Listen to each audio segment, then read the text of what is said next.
ছুটিতে পথে ঘরমুখো মানুষের ঢল, রেলে উপচে পড়া ভিড়, ঢাকা টাঙ্গাইল সহ বিভিন্ন মহাসড়কে ধীর গতি। সারা দেশের সড়ক দুর্ঘটনায় নিহত ৮। রাজধানীতে জমে উঠেছে পশুর হাট। বিকেলে ক্রেতা আরও বাড়ার আশা, দাম কিছুটা চড়া। ঢাকার বাইরে দরদাম নিয়ে মিশ্র প্রতিক্রিয়া। টানা 18 দিন সেবা বন্ধ থাকার প্রভাব পড়বে না দক্ষিণ সিটির বর্জ্য অপসারণে, দাবি প্রশাসকের। 12 ঘন্টার পরিচ্ছন্ন করার আশ্বাস। لبيك اللهم لبيك لبيك لا شريك لك لبيك।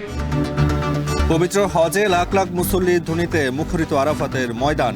মুজদালিফায় রাত্রি যাপনের পর কাল পশু কোরবানি। চট্টগ্রাম বন্দরে বৈরী আবহাওয়ায় পণ্য খালাস ব্যাহত, বহির্নোঙরে জাহাজ জট। ঈদে কার্যক্রম চালু রাখতে বিশেষ টাস্ক ফোর্স।